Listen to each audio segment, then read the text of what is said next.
Hello, everybody. Welcome, welcome, welcome. Tonight, I have something extra, extra, extra, and I do mean extra special for you tonight. Our guest is Beth Burbridge, former record holding softball player for the University of Kentucky, Alturistic kidney donor, successful kidney advocate, NKF award winner, and legislative influencer, whether she believes it or not, I do. Legislative influencer. So, a little bit about our guest. Beth is married with 3 children. She works as a national application analyst for a nonprofit hospital. In 2019, after getting her children off to school, she was browsing through a local Facebook page when she discovered a post from a neighbor desperately requesting a kidney donor from her dying son. Beth identified with this request, thinking of her own 3 boys, thinking this could be one of my children and how difficult it would be to slowly watch him die. She talked it over with her husband and decided to test in order to donate. As it turns out, she was a match for the son, Jackson Aldaffer, much to the delight of the mom, whose name is Mindy. Um, Beth had not met these individuals before the time that she made the decision to donate. Only after testing did she meet them. Quote, it was the absolute best. It was the best feeling, the best experience. I had cupcakes made because everything should be celebrated with cupcakes. And I got to take the cupcakes to his mom, and she broke down crying. It was an emotional experience for both of us 2 moms. Me being a mom and getting to tell another mom, hey, I'm going to be able to save your son's life. It was an unforgettable experience. I still get chills thinking about that day and what it meant to both of our families, unquote. The kidney transplant surgery was set on May 14th, 2019 at the U of L Health Jewish Hospital's Trager Transplant Center. Right before the surgery, Beth was told by her company that the surgery was considered quote unquote elective, meaning she would only have what she accumulated in terms of time off to recover and nothing more. This amounted to a grand total of only 6 days, when the normal recovery time can be a month, sometimes more. Beth donated her kidney on a Tuesday and was back to work on Monday.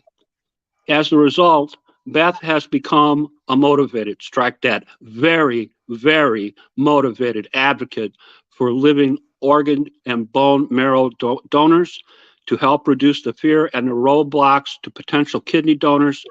She contacted her state legislators about this issue. As a result, Beth played a role in getting Kentucky House Bill 75 signed into law. That's the Kentucky version of the Living Donor Protection Act. In 2020, House Bill 46 was signed into law in Kentucky, in which Beth again participated, giving state employees separate paid leave for living organ and bone marrow donation, shortly followed by the Louisville Metro and Lexington Fayette areas. Beth has worked on House Bill 47. This bill provides a tax credit to private employers that offer their employees a separate paid leave for living organ and bone marrow donation to incentivize employers to adapt the paid leaves.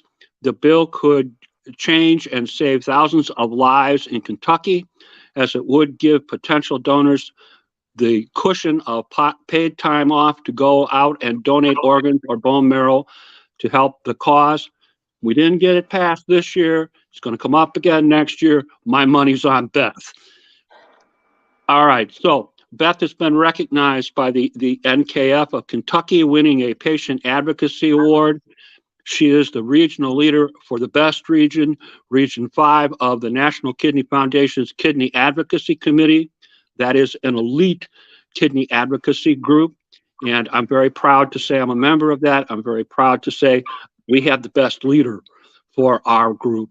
So please give a warm welcome to Beth Burbridge. Beth, how you doing tonight? Hi guys, it's Friday. I'm always excited on Fridays. It's a great day. So, all right. So did I state everything correctly in my introduction? Did I get anything wrong? Yes, you gave me a little bit too much credit for how awesome our region is. I stepped into an already elite group, but other than that, you nailed it. Okay. It's tell us a little bit about where you grew up, your educational background, and your employment experiences. Yep. So I grew up in Athens, Georgia, where the University of Georgia is. Shortly after gradish, we moved to a small town, and a lot of folks can probably relate to a town being so small that you don't refer to yourself being from the town, you're from the county. So we moved to Oconee County, and I played softball for the very first Oconee County High School fast pitch team, and we won state and ended up winning state a couple of times. I went on to the University of Kentucky. I played softball. I was a scholarship athlete at the University of Kentucky. Played center field there, majored in business. Shortly after college, I moved to Bowling Green for my first job, and my husband, who's not from Bowling Green, he happened to be visiting a friend. He's from Louisville, and I was friends with him, but was already in the process of interviewing for a job in Atlanta. So I moved to Atlanta. We did long distance for a bit, and I ended up moving back to Louisville. And throughout my time after college, I've worked on the business side of healthcare. So I have worked in pharmaceutical sales, worked for hospitals. Okay. You mentioned that you're a married lady. What is your husband's name? I am married. Yep. My husband is. We have been married almost 14 years, so we're about to celebrate our 14-year anniversary, and we have 3 awesome kids, 3 boys that keep me on my toes. They just started school last week, and so we're in the adjustment period of having 1 kid in middle school and 2 in elementary school. Okay. I want to talk to you about the discovery you made through the neighborhood Facebook page in 2019. You're browsing your neighborhood Facebook page. Please tell us what you found, what that was all about. Yeah, so I say that my day was just like a lot of folks start their days. When you get your kids off to school, you have a few minutes before work, sat down with our neighborhood Facebook page, and I ran across a post from that I knew, talking about another father in our neighborhood looking for help for his son. And for whatever reason, and I can't pinpoint it, and I haven't been able to in some time, for whatever reason, I clicked on the post, and I read this father's desperate plea for his dying son. His son had a rare kidney disease. They'd exhausted all efforts, basically. Family couldn't donate because of the genetic component of his disease. Friends and coworkers had stepped forward to be tested, but nobody matched. So they were to the point of reaching out on neighborhood Facebook and any other way that they could to try to find somebody that would be willing to step forward and help their son. Okay. My notes tell me the young man in question was Jackson Alldaffer, Alldaffer. Mom's name is Mindy. Do you happen to know what the father's name was? The guy that did the post? Yeah, Derek. I know them now. I didn't know them then, but yes, I know them very well now. Derek is Jackson's dad's name, and Mindy is his mom. Okay. Am I correct when we're talking about Jackson's affliction? It's a rare kidney disease called dense deposit disease, or DDD, a type of C3 glomerulopathy. People with this disease have an overactive immune system that causes a buildup of proteins in the kidneys, damaging the fibers that filter blood. Jackson was originally diagnosed at the age of 10. The long-term prognosis was not good. Part of the problem is that he probably would not survive the average wait time in Kentucky. Am I correct when I say those things? This part always gives me the chills because it's the part that that really drew me in. So he was diagnosed when he was 10. That was just 1 year older than my oldest son at the time. So when I started going through this process, my oldest son was about to hit his 9th birthday. So that was part of it, seeing our son get diagnosed at such an age. And no, the prognosis for him wasn't good. It's a disease that physicians don't know a lot about. I mean, with all of these diseases, they're learning more every day, and medicine is pretty miraculous in what they're able to accomplish. But with his disease, there is not. I believe this is still the case. There's still not an approved treatment for it. So the prognosis was not good. And I can't imagine as a parent, and that's part of it too. Part of what drew me into their story is as a parent to hear that news when your kid is so young. They've still got their whole life ahead of them, and to receive that type of news so early, and then to have to go through the hospital visits and everything that they went through for all of those years until they got to the point where he absolutely needed a kidney transplant. I couldn't imagine it. And so um, putting myself in their shoes is what made me want to move forward, potentially helping this family. Okay. So you made a decision at that time. You discussed it with your husband. What kind of a conclusion did you make? Well, I read the post. I had the time to think about it all that working day. I kept coming back to it. I work in the easiest way to describe it is in analysis and project management. And so I had time between meetings and emails to think, to keep coming back to these parents, to keep coming back to Jackson and think about what I wanted to do. And so by the time we got to that evening, after we put the boys to bed, Nick and said, I think here's what's going on.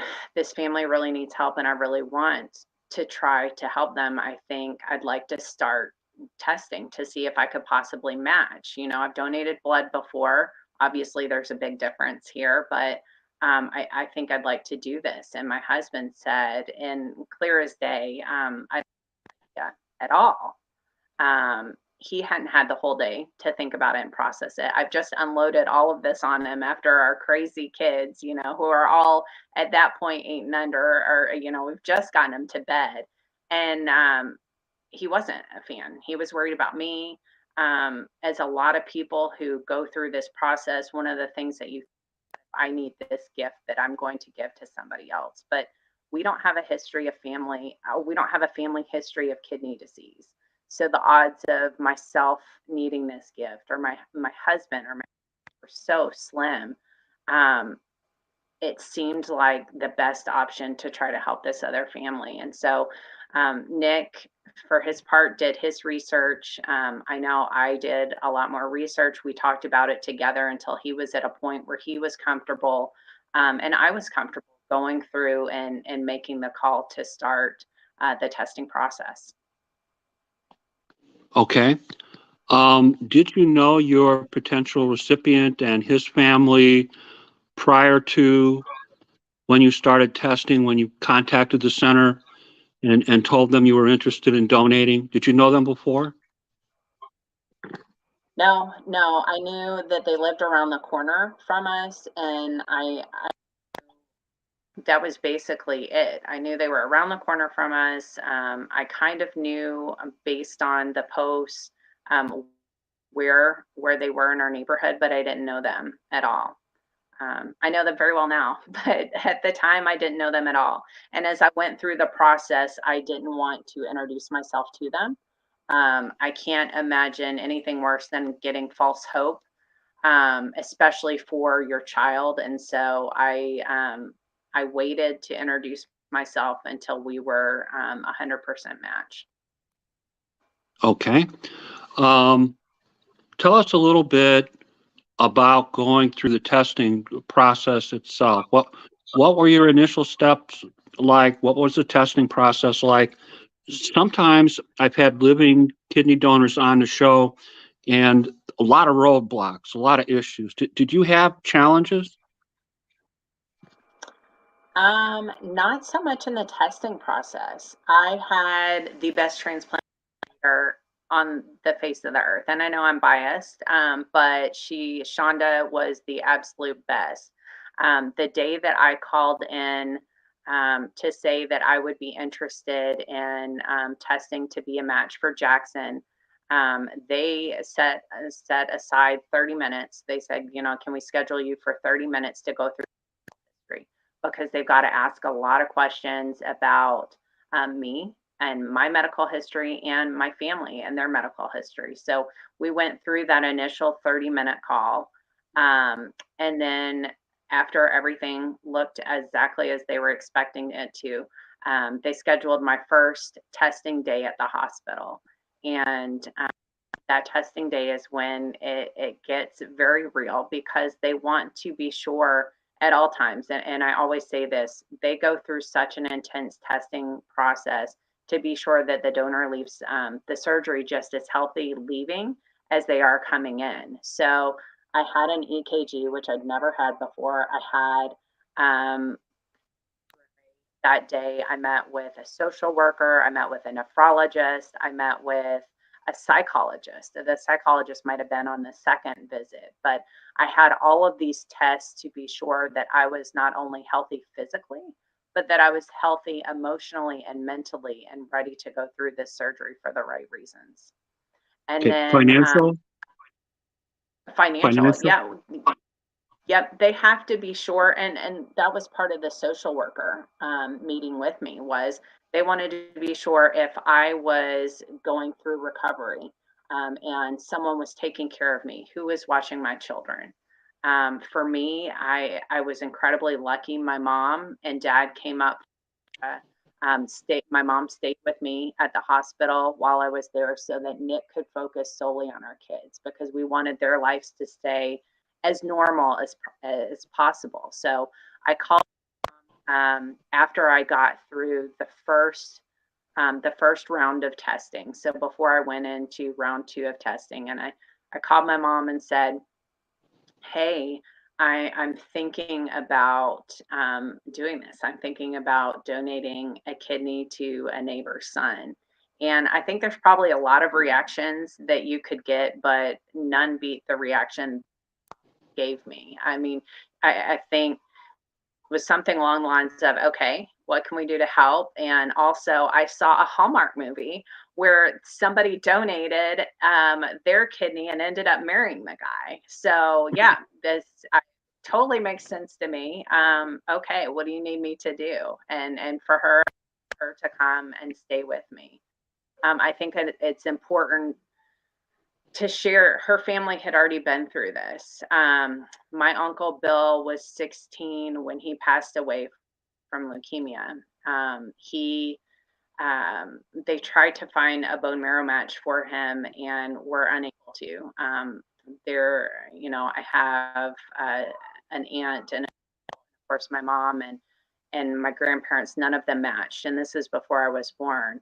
None of them matched for him. So he unfortunately didn't find his match and passed away. And so I think my mom, to some extent, felt what this family was feeling. And that's partly why she was so willing to say, yep, whatever you need me to do, I'm there. Okay, tell us a little bit about April of 2019 when you learned you were a match for Jackson. Tell us a little bit about that. That was such a great day. And if I was typing, it would be in all caps. That was it was a Friday. So normally they have meetings. I think the meetings occur on Wednesday where they approve donors. So once you go through those 2 full days of testing at the hospital, they run tests, then they rerun them and they look at everything again. There's a panel that actually has to look over medical records to be sure that everybody on the panel agrees stepping forward as a donor. I had one small test that was outstanding. So instead of it being on the Wednesday, I got my check of approval on the Friday, and I knew it was coming. I just knew it. So I had cupcakes made with dancing kidneys on them, and I took a of cupcakes to the mom's work. So I did some internet sleuthing. I figured out where she worked. I called her office and spoke to her manager to be sure that she was going to be there. And I kind of had to give him a heads up of what was going on.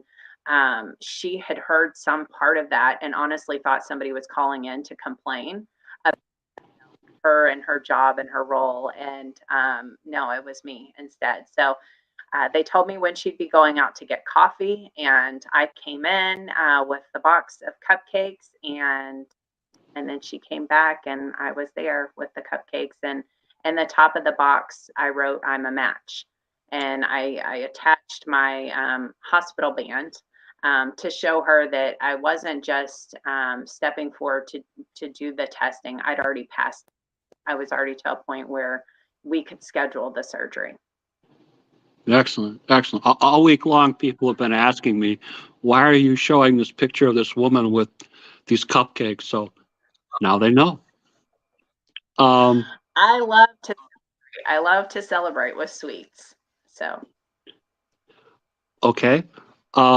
You requested some short-term disability from your company in order to recover from transplant surgery. And it's my understanding that just a few days before your surgery, the company responded. Can you tell us a little bit about what happened?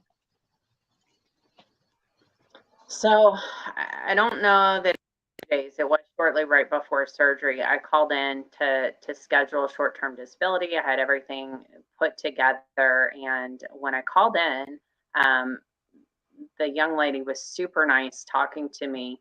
I explained why I was needing short-term disability, why I would be taking leave, and she said, "Can you hold on a second?"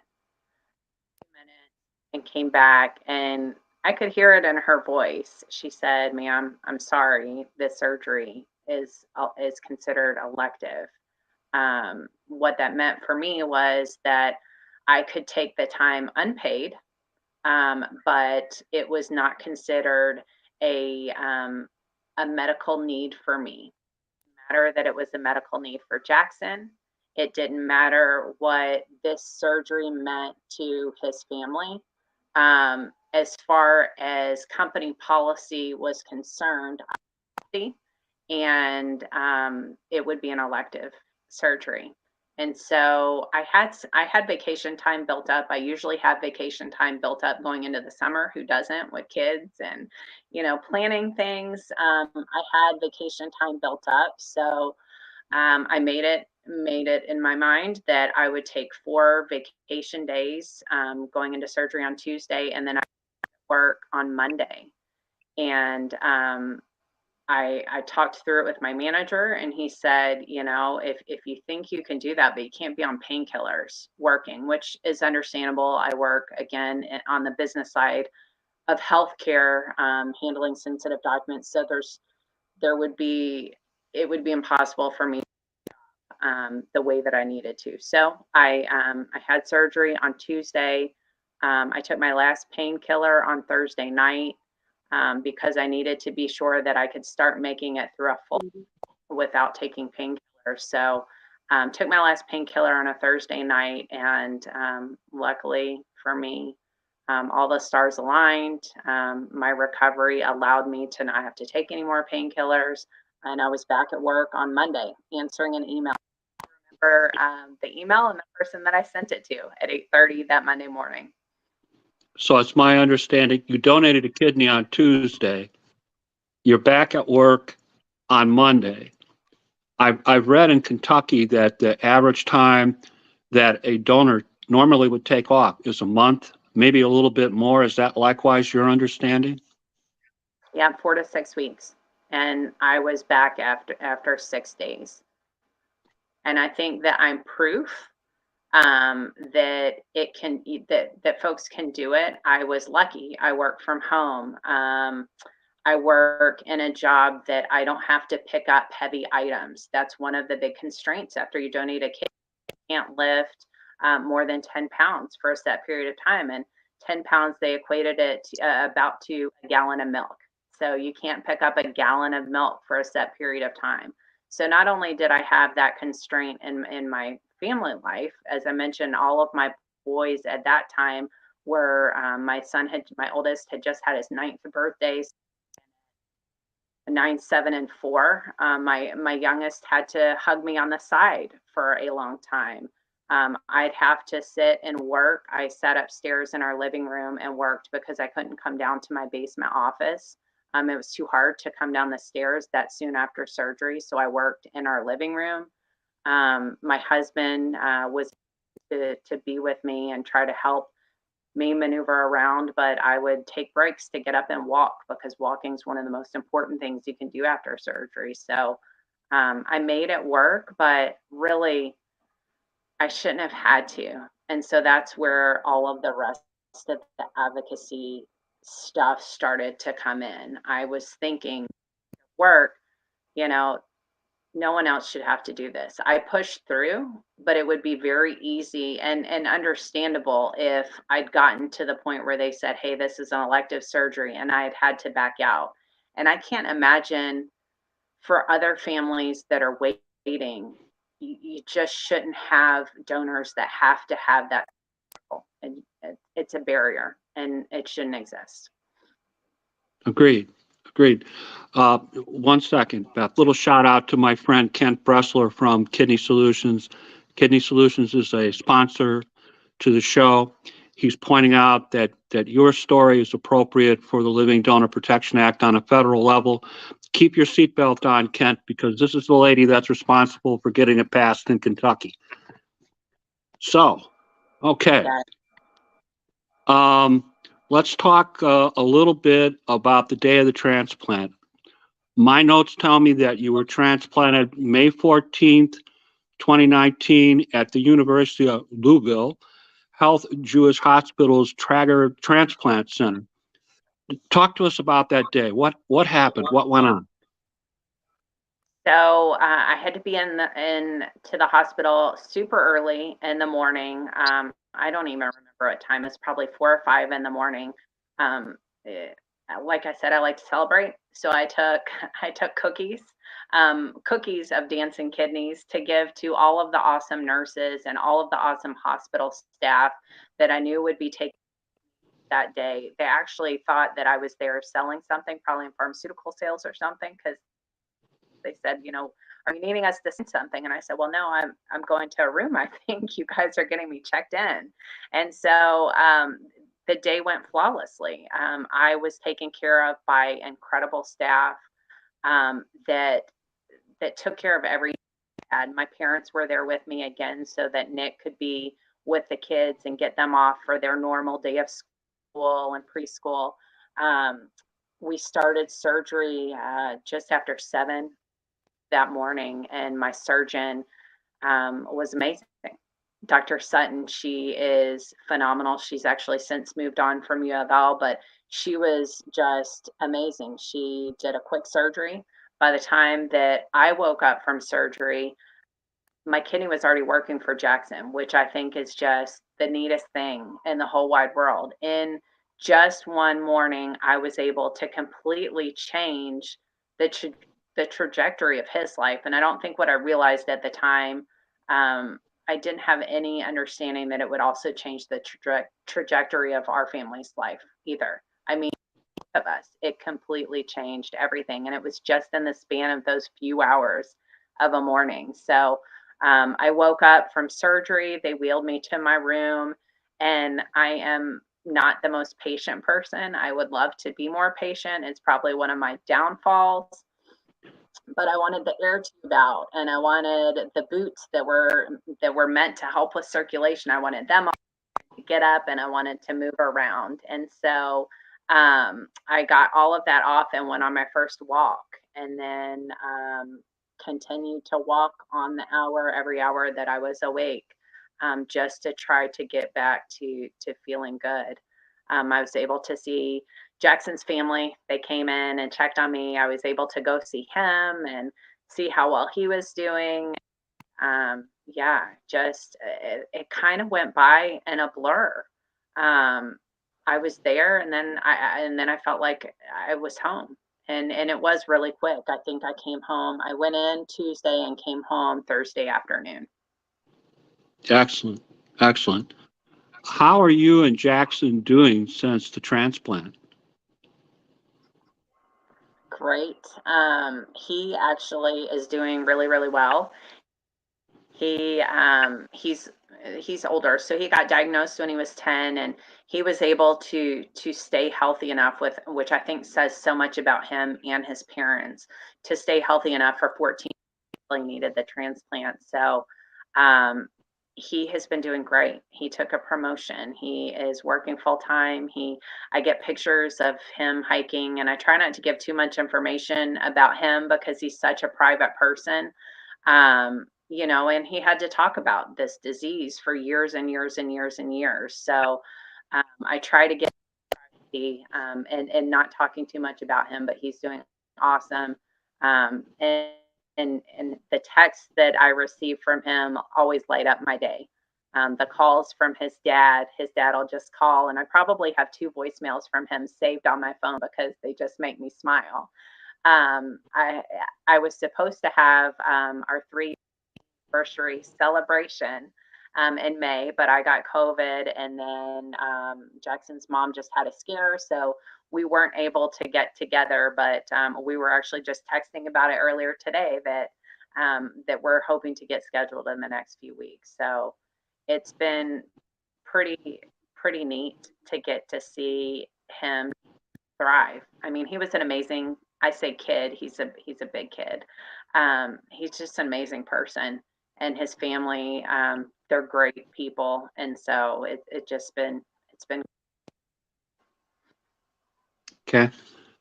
I didn't know that you had COVID. Beth, talk to us a little bit about what happened.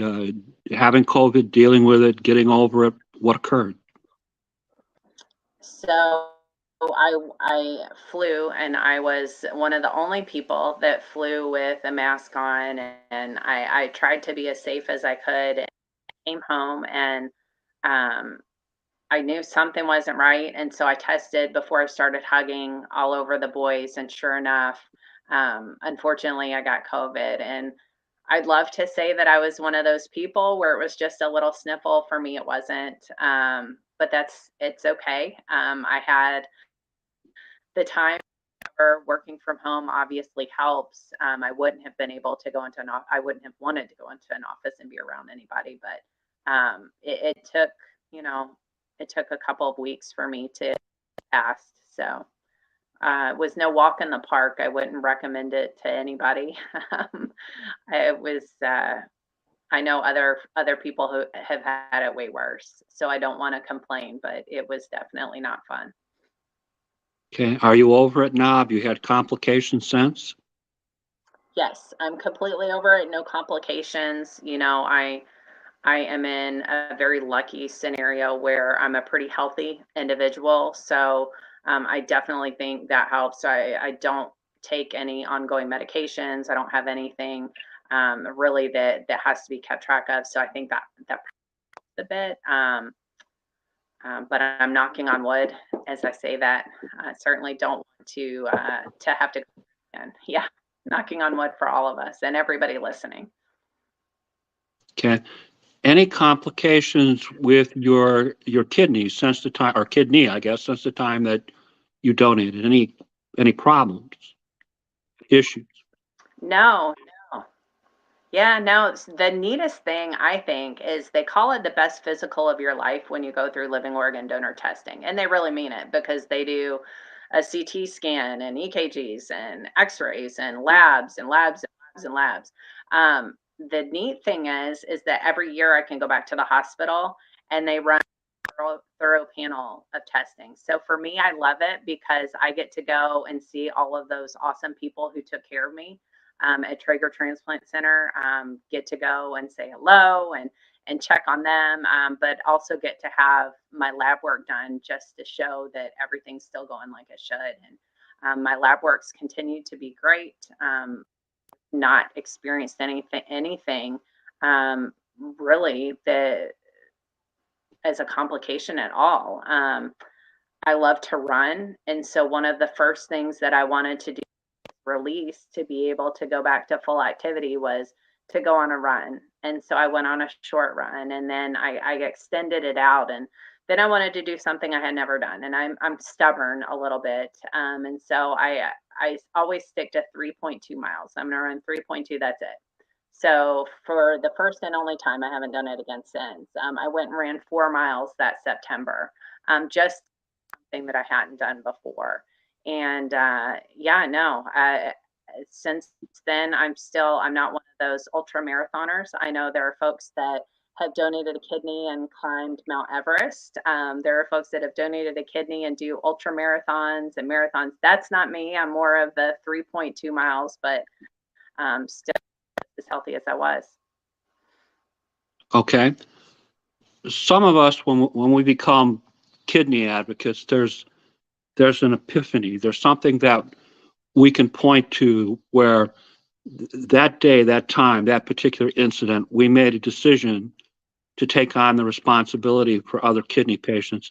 Did you have such an experience? What caused you to become a kidney advocate? Yes. So, you know how I was talking about sending that email at 8:30 in the morning on that Monday? That was it. That was the moment in time that I thought other people shouldn't have to do this. You should be able to donate a kidney and take the time that you need to take to recover. It should be a given for somebody who's giving the gift of life to somebody else. There's no reason that people shouldn't have the time that they need to recover, and to not have that in the way of thinking about donating a kidney. You know, we're in a lucky scenario. My husband and I, we're dual income house, but if there had been anything wrong, I would have had, you know, perhaps my husband's salary to lean back on. Not everybody has that. So when you talk about giving paid leave, it helps people who are already of the state of mind that I'm absolutely going to do this. This is, you know, I've been called to do this for somebody I don't know, or a sibling, or, you know, a son or daughter, whatever the case might be. You're going to have those folks that would do it anyway. But you've also probably got a lot of individuals that would like to be able to do it, but can't take the financial hit of not having that income for whatever time it takes to recover. So for me, that was it. That Monday at 8:30, I sat down over the course of a few days and started writing letters to legislators, and they were very long letters. I used documentation that the National Kidney Foundation already had put together on bills in other states, and started asking for similar bills in Kentucky, because at the time we didn't have any bills for living organ donors. There was nothing. If you looked at the documentation for states that have bills for living organ donors, you got to Kentucky and it was absolutely blank, which is crazy. There are things like offering paid leave to state employees that make a huge difference, because often the state's one of the biggest employers in the state. Protecting living organ donors from insurance discrimination. I'm a really healthy individual.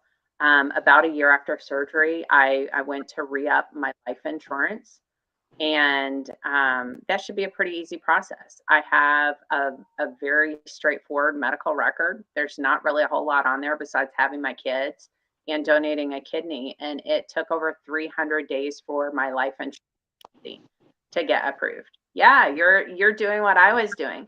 Now, I've told you already, I'm stubborn and I'm persistent.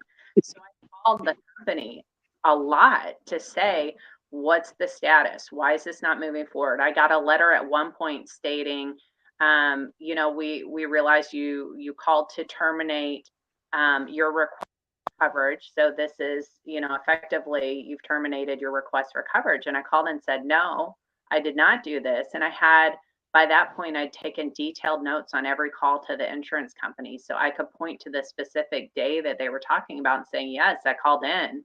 It was to check on status. So then, they went and did whatever they needed to do and figured out, no, I actually called to cancel my request for coverage. I was checking on status, but 300 days and multiple calls is what it took for life insurance. And honestly, you should not have that in the way for living organ donors. So now in the state of Kentucky, you don't. Life, disability, and long-term care insurers can't against living organ donors based solely on their gift. And that is a result of House Bill 75 passing in the 2021 session. Okay. I want to point something out to our audience. I should have done this during the introduction. Bad, Uncle Jim.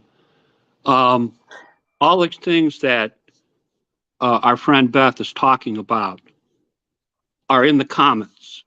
The letter she's talking about, the things that have to do with her surgery, there are photographs of her, of her family, of the donor and the recipient, and all of these things she's speaking about. Okay, so if you're interested in learning more, or you want to see some of these things for yourself, they're also there. The other thing is, my friend Kent Bressler was reminding me, he received a living kidney donation from his brother, a preemptive kidney transplant before dialysis. And he is telling us that his brother was denied short and long-term insurance during the course of that problem. His brother's a postman, so he works for the government. I mean, if anybody should get coverage, it ought to be a guy that's walking around on the postal beat, right? So just to let you know. And the letter she's talking about, let's speak about that a little bit. It's my understanding you wrote to Representative Jerry T. Miller. Can you tell us a little bit about that? Yes. So you could tell it was my first attempt at advocacy. I don't honestly think I'd ever written a letter to a legislator before, but passionate, and I was insistent that I have to share my whole story. So I shared my story all the way from my uncle and his scenario all the way through to the end, and me not getting approved for leave, and all of the bills that had already passed in other states. Arkansas is actually a state that has a lot of bills already in place for living organ donors. So I cited bills, every bill that had already passed for state leave, and I asked for 4 things from Representative Miller. And it was my first letter, so I put my address in the top corner, like we're told to in elementary school or whenever it is you learn how to write. Had my address and his address. I didn't put a phone number, and I didn't put my email. So he had to write me back through snail mail to say, hey, I would really like to meet with you. So just a month after surgery, I still remember my largest incision wasn't completely healed yet. We to talk about the different things that I'd asked for in my letter and what might be possible in the state of Kentucky. And that was how House Bill 46 came to be. We met, I gave him all of the documentation. I printed off bills from other states. So he had everything printed off and ready to go. And from the 4 things that I asked for, that was the first to go through. And I've got to say, Representative Miller and Senator Adams, they are both the folks that represent me and my area in Kentucky, and they were rock stars. It would be very easy, I think, especially with things as crazy as that session, to have said we can't do this. So the session that House Bill 46 came up was the 2020 session. Right. So we start the session. I testified for the very first time. Super nervous to testify. You're sitting down. There's a lot of folks up asking questions. And then the state capitol starts to shut down because of COVID. things start to shut down. By the second time I testified, the first time I was able to have transplant surgeons with me. The second time I testified, it was just me. There was nobody else testifying. Well, I had Representative Miller by my side, but to the Senate to try to get it through the Senate. And then there were talks of, would the session continue because of COVID, and what would they work to try to get passed? At that point, I was desperately writing letters to every single senator to tell them why this bill was important, what it meant. And Representative Miller and Senator Adams were doing everything on their end to try to ensure that this bill passed. And I think that's a testament to what it meant to all of us, Representative Miller, Senator Adams, and myself, that we were able to get this done in the 2020 session, because as you know, and as everybody who experienced the shutdowns of COVID knows, it was a little bananas. Okay. Talk to us a little bit about your experience with House Bill 75, the Kentucky version of the Living Donor Protection Act. Yes. So in Kentucky, we have long sessions and short sessions. And for the 2021 session, we still had, obviously, some of the pandemic restrictions were there. It was a shorter session. And so Representative Miller started the bill. He pre-filed the bill. As the session got started, their leadership asked those who had multiple bills to some of the bills to some of the newer legislators. And I was lucky enough to get Representative McPherson, and he's just amazing too. I talk about the three legislators that I worked with most, and Representative McPherson fit right in there. He is a perfect for living organ donation, and was able to speak so well to why this was such a big deal for insurance companies to not be able to discriminate against living organ donors. He did an amazing job, and he was able to work with leadership again with Senator Adams to the Senate to ensure that this bill passed as well. And just like House Bill 46 that passed the last day, the day before the last day of the session, House Bill 75 had one opportunity to be heard before we would have run out of time for the rest of the process to complete. And Representative McPherson was able to ensure that the bill was heard in committee when it needed to be heard, so that we would have the time to get through all of the rest of the steps to pass. And so the 2021 session, we had the second bill pass for living organ donors, and that's our state LDPA. Okay. Talk to us a little bit about the assistance that you were given by the American Kidney Fund.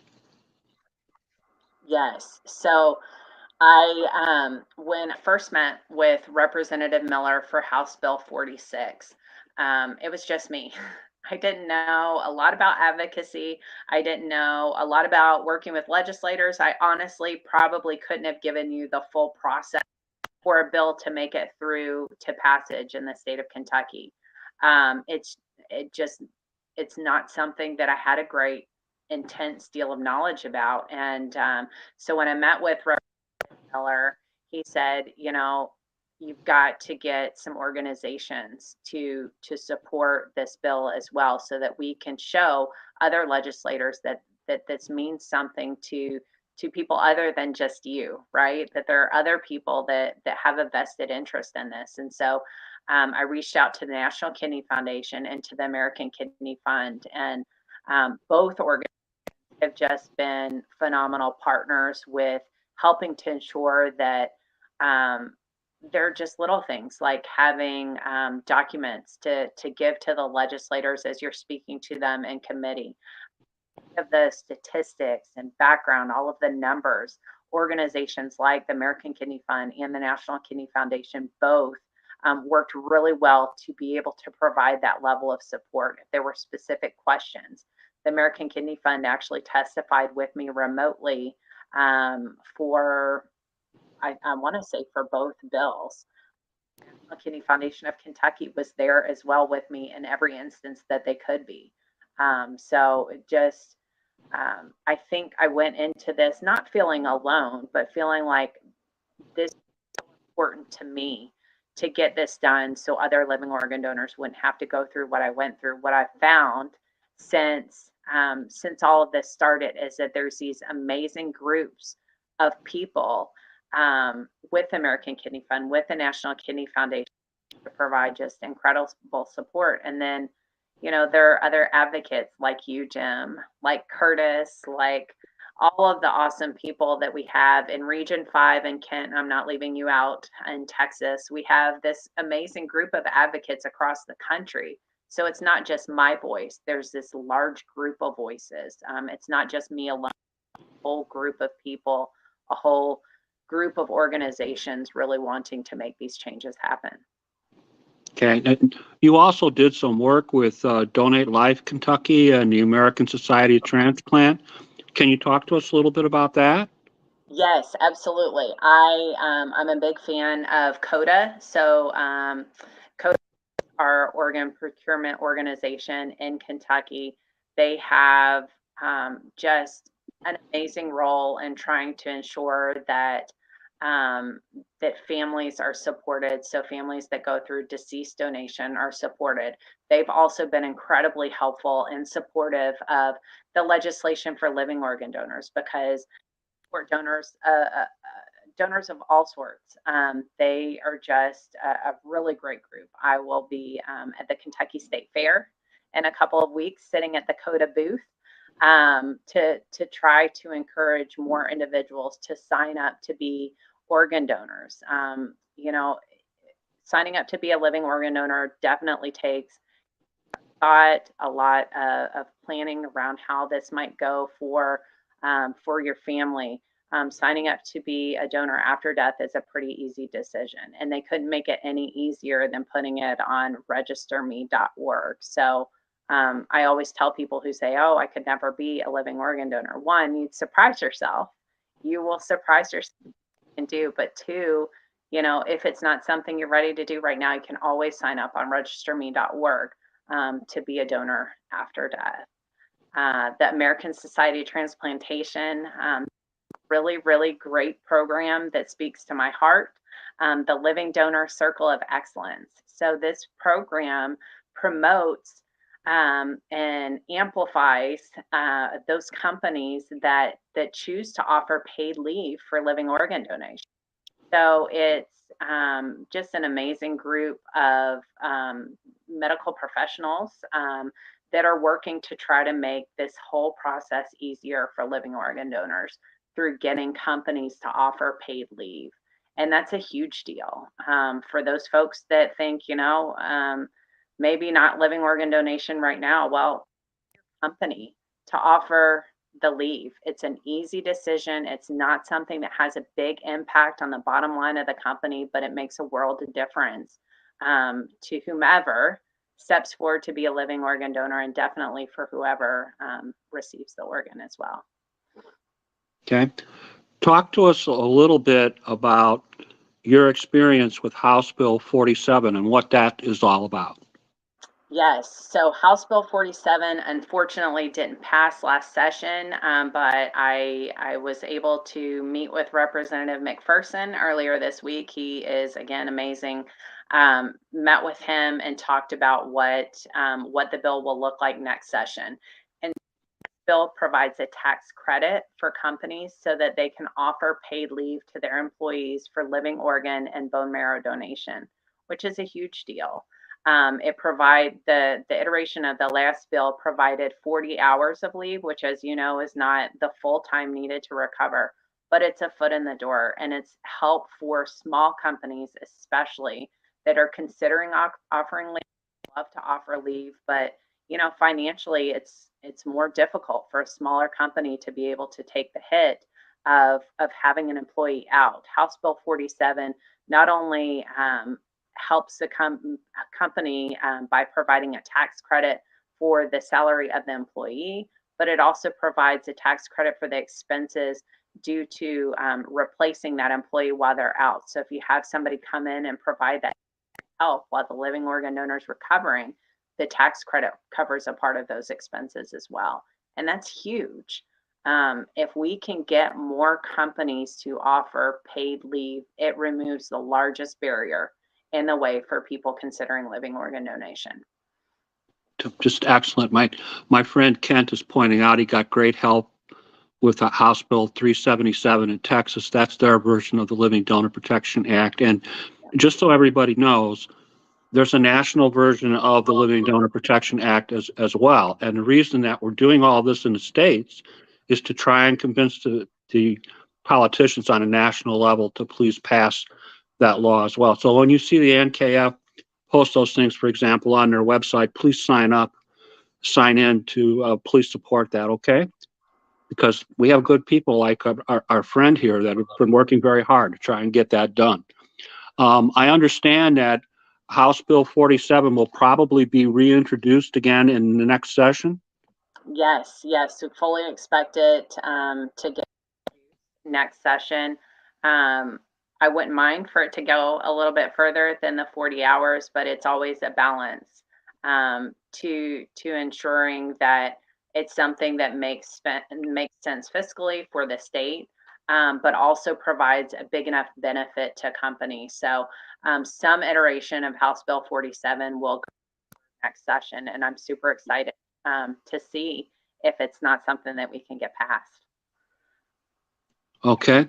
I saw a recent Twitter post recently about Representative McPherson receiving a legislative award from the National Kidney Foundation of Kentucky. Can you please talk to us about that? It was in your Twitter feed.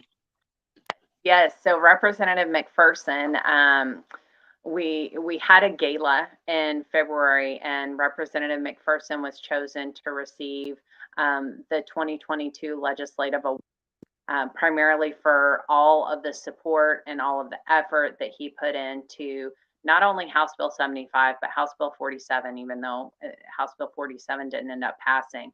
He wasn't able to make the gala, so we kept saying we're going to get together, and finally had the opportunity to earlier this week. So April from the National Kidney Foundation of Kentucky, who is hands down amazing and supportive and wonderful in every way possible.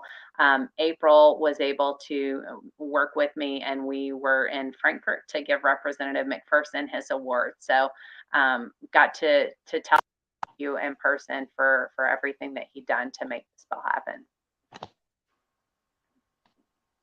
Great. I noticed also in your Twitter feed when I was busy nosing around, you know, your Uncle Jim, old trial lawyer, had to look at everything. I saw a couple of proclamations in there. Can you talk to us a little bit about that? Yes. So that's another easy way to raise awareness for organ donation is to ask cities and states to recognize Donate Life Month in the month of April, and Living Donor Day, which is April 6th, I believe. So this past I was able to get the governor of Kentucky to recognize Donate Life Month in the month of April, and was so excited to get to pass along a copy of the Donate Life proclamation to CODA. They said they thought it was the first time that Donate Life Month had been recognized. And I also shared a AF of Kentucky. As I mentioned, April is fantastic and has been such a great partner. And then I shared a third copy with, actually third and fourth copy with two of the transplant surgeons that have been just the best to work with anytime I have a question, anytime that I've needed a medical expert sitting beside me. We have great transplant surgeons, but these two in particular have been there every single time that I've needed them to testify. So we had a proclamation for Donate Life Month, and then the city of Louisville recognized Living Organ Donor Day on April 6th. Excellent. Talk to us about your advocacy work in other states. I've heard you during our regional meetings reach out to people from Michigan, for example, people from Ohio. I've read most of your interviews. I've seen articles that both were written about you and that you wrote yourself. So can you tell us a little bit about your activity along those lines? So another easy thing to do if you have the extra time is to write into the paper, to write into the editorial section and just share why a bill is important to you, what it means to you. So I had the opportunity to do that last session for House Bill 47. Work with other states. Again, I can't say enough about our awesome Region 5 for National Kidney Foundation. It was passed along to me. So we have Michigan, Indiana, Ohio, Kentucky, and Tennessee. And we have advocates where we get together every other month to talk about different wins. So as we've talked about some of the bills that have been proposed and passed, not just in Kentucky, but in other states too, some of the advocates have been able to initiate legislation in their own states. And I got to give a shout out to Michigan. They have a group of advocates, and they went and were able to propel a bill that had already been proposed about a year earlier. Michigan sessions run a little bit differently. I think they run over 2 years. The bill was already there, but it was sitting, and these advocates in Michigan found the bill. I'll sponsor it. They're working on trying to get a Michigan Living Donor Protection Act going, and really it's just this group of people that are on our Region 5 calls that heard about the work being done in Indiana, that heard about the bill passing in Kentucky, and went to move forward with their own bill. And Ohio was a similar story too. In the state of Ohio, one of the things that they mentioned to legislators was this was a bill that was already passed in the state of Kentucky.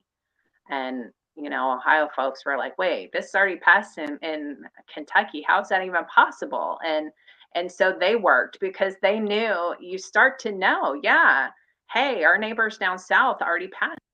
It's something that we need to do too. So I'm hopeful for Michigan, and I'm hopeful for Indiana that you all are able to see your LDPAs pass too. Well, with Curtis working on it, I've got every confidence. So to the extent that you can, please talk to us about any future legislations or projects that you're working on or that you anticipate you're going to be working on. Yeah, so we talked about this a little bit before the broadcast with the kids. I'm coaching kindergarten through first grade cross country right now. And if you can picture in your mind, close your eyes and picture kindergartners to kindergartners to second graders, 1.2 miles, and trying to do practices with them. It's bananas. So I've got that going. That's my big project, but I'm still looking for House Bill 47, another iteration of that next session in Kentucky. We have our national LDPA right now. All of our congressmen are in August, so I've been trying to get a meeting unsuccessfully so far, but to talk about our national LDPA. We have 2 co-sponsors from Kentucky, but I would love for more of our folks to sign on to the national LDPA. There's also a great home dialysis bill, removing barriers to make it easier for people to dialyze at home. This isn't necessarily an issue that has impacted me, but when you start to have region meetings with other people that are impacted by not being able to dialyze at home or having struggles getting the care that they need, these issues start to become important to you too. So that's another one as well at the national level. And then I'd love to see more cities start to pass leave for their employees. We got Louisville and we got Lexington in 2020, but we haven't had another city in Kentucky since. So I'd like to see that happen as well. And then last, of course, Donor Circle of Excellence with American Society of Transplantation, working to try to get more companies to offer paid leave for their employees. Okay. And then my job, then my job that I work 8:30 to 5. It's a shame you don't have anything to do. I understand that you have been recognized for your work by the National Kidney Foundation of Kentucky. The 2022 virtual NKF Congressional awards. Can you tell us a little bit about that, please? Yes, so I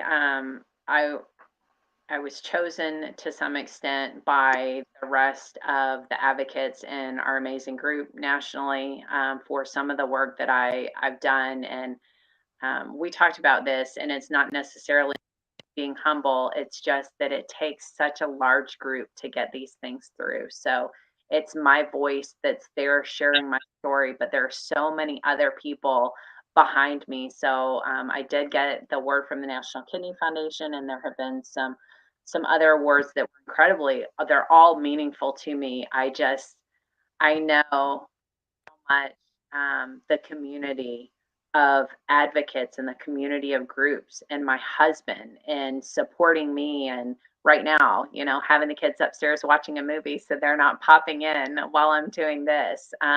There's just there's so many other people that are involved in making all of the magic happen. And so um, I definitely appreciate the recognition, but also definitely know that it wouldn't be possible without the help of not only my family, but all the other advocates and all the other organizations who are behind these bills.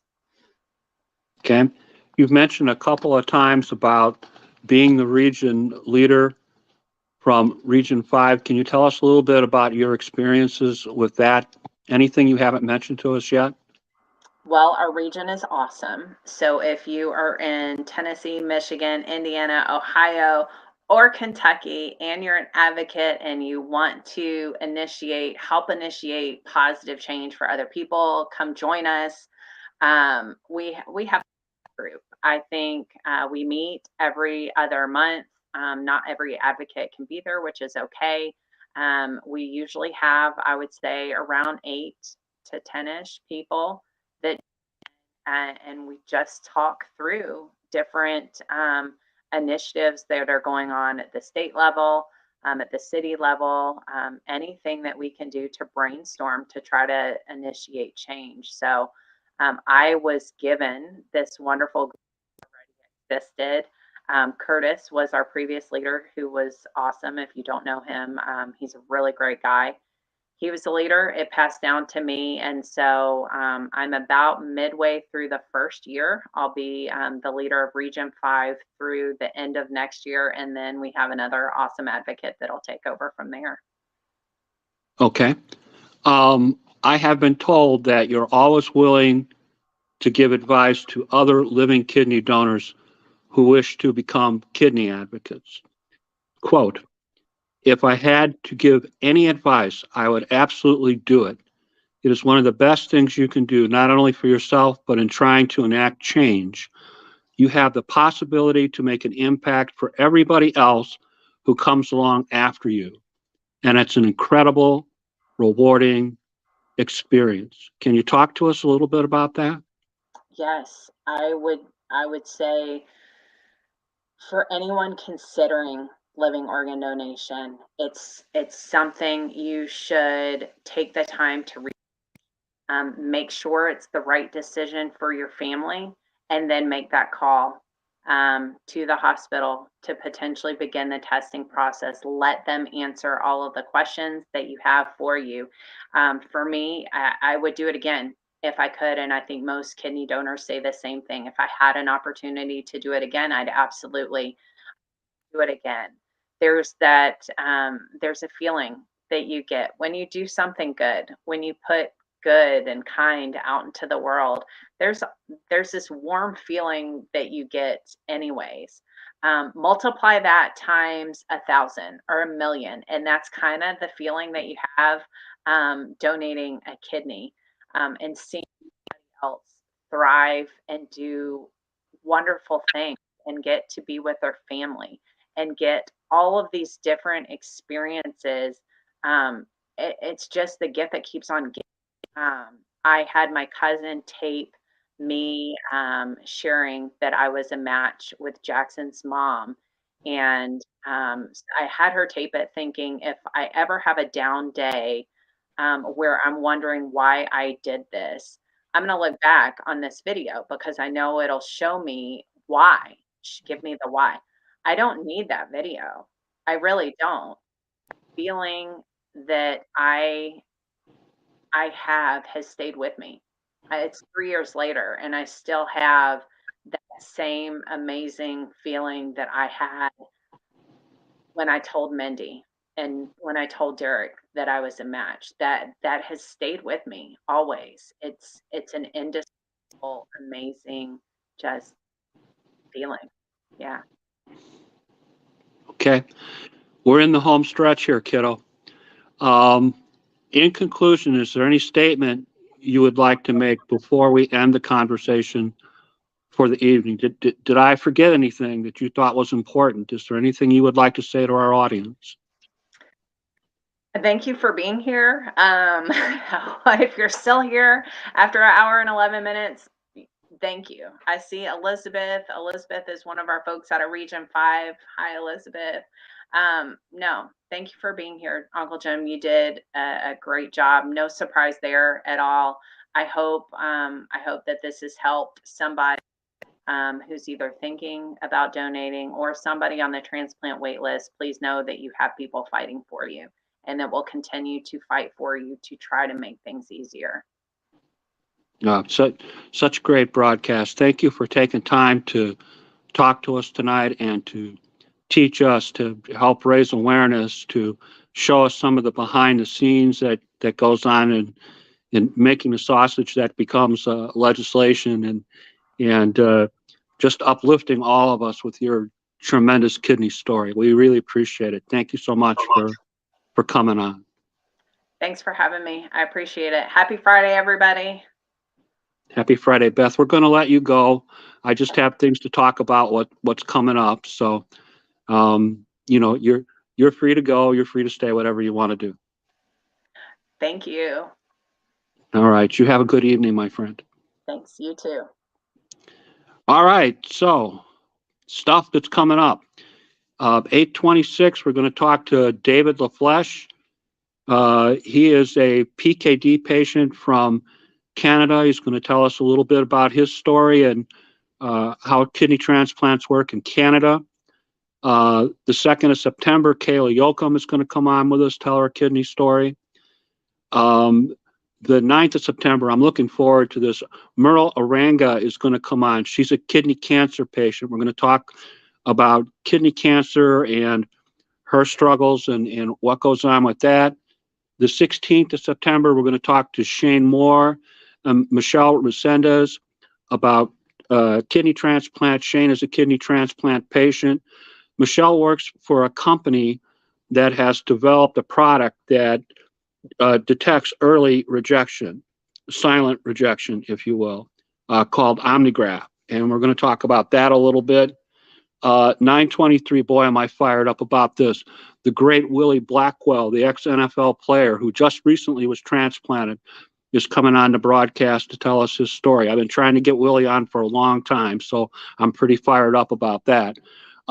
Kelsey Reed is on September 30th. She's a medical nutritionist. We're going to talk about CKD and nutrition, diet, the things we're supposed to be doing to behave ourselves. The 7th of October, we're going to talk to Dr. Moore, MOA. She talks about transplants in children, gave a very exciting presentation during PKD Con. I want to bring that to you guys so that you can hear the things that she has to say. On the 14th of October, we're talking to Dr. Christian Hanna. He is a PEDS expert from the Mayo Clinic. He's going to talk to us about his experience with pediatrics. On the 21st of October, Risa Simon is back with us. She has created a new application for kidney patients. We're going to talk about that. And then on the 28th of October, we're talking to Lainey Escobar. She is with the PKD Champions Advocacy Group. So we're going to talk a little bit about PKD, a little bit about her advocacy, a little bit about what's going on with the PKD Champions. So have some interesting stuff that's scheduled to come up. So I thank you all for coming tonight and checking out the show. And I will see you in a week. So you take care, my friends. Have a good evening.